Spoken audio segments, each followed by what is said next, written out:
নোয়াখালীর বেগমগঞ্জে বাংলাদেশ সেনাবাহিনীর মানবিক উদ্যোগ টেকনিক্যাল স্কুল মাঠে ৩৩ ডিভিশনের আয়োজনে বিনামূল্যে চিকিৎসা সেবা ও ঔষধ বিতরণ।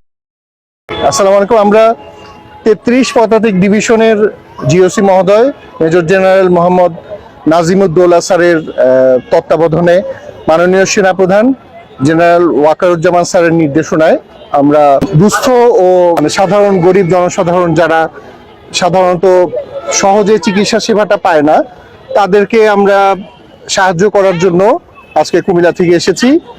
আমরা প্রায় 12 জন বিশেষজ্ঞ এবং মেডিকেল অফিসারের সমন্বয়ে একটা মেডিকেল টিম নিয়ে আজকে এসেছি।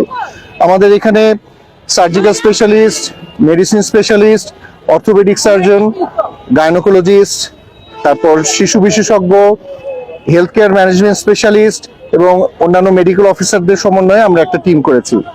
আমরা 12টা বুথে রোগী দেখছি। আমরা বিপুল পরিমাণ সাড়া পাচ্ছি এলাকায়, আপনারা দেখতে পাচ্ছেন।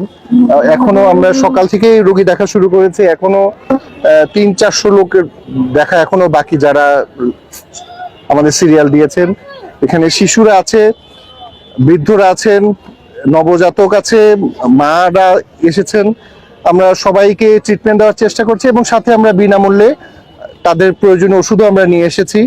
আনুমানিক আমরা 1500-1600 রোগীকে আমাদের যে ওষুধ আছে তা দিয়ে আমরা খুব সহজে চিকিৎসা সেবা দিতে পারবো বলে আমরা আশা করছি। তো আমরা মোটামুটি 33 পদাতিক ডিভিশন থেকে তার অন্তর্গত 6টি জেলা অর্থাৎ কুমিল্লা, নোয়াখালী, তারপর ব্রাহ্মণবাড়িয়া, লক্ষ্মীপুর, ফেনী এবং চাঁদপুর, 6টা জেলাতে আমরা নির্বাচনের আগেই 6টা মেডিকেল ক্যাম্প করব বলে আমাদের মাননীয় জিওসি মহোদয় আমাদেরকে নির্দেশ এবং সহায়তা করছেন। আমরা সেই পরিমাণ ওষুধ নিয়ে এইভাবে আমরা জনসাধারণের যতটুকু হেল্প করা যায় সেরকম একটা ইচ্ছা নিয়ে আমরা এসেছি এবং চেষ্টা করছি। আমরা অভূতপূর্ব সাড়া পাচ্ছি, আমাদেরও ভালো লাগছে। যারা চিকিৎসা সেবা নিতে আসছেন তারাও মোটামুটি খুশি মনেই যেতে পারছেন। আমরা হয়তো পরবর্তীতে কিছু ক্যাম্পে আমরা ছোটখাটো অপারেশন করারও চেষ্টা করব। এই আপনারা এখনো দেখতে পাচ্ছেন আমাদের এই অনেক বয়স্ক ভদ্রলোক বসে আছেন, ওদিকে আমাদের বিনামূল্যে ওষুধ দিচ্ছে। এখানে আমাদের মহিলাদের লাইন, আর ভিতরে আমাদের একাধিক রুমে আমরা সবাই রোগী দেখছি।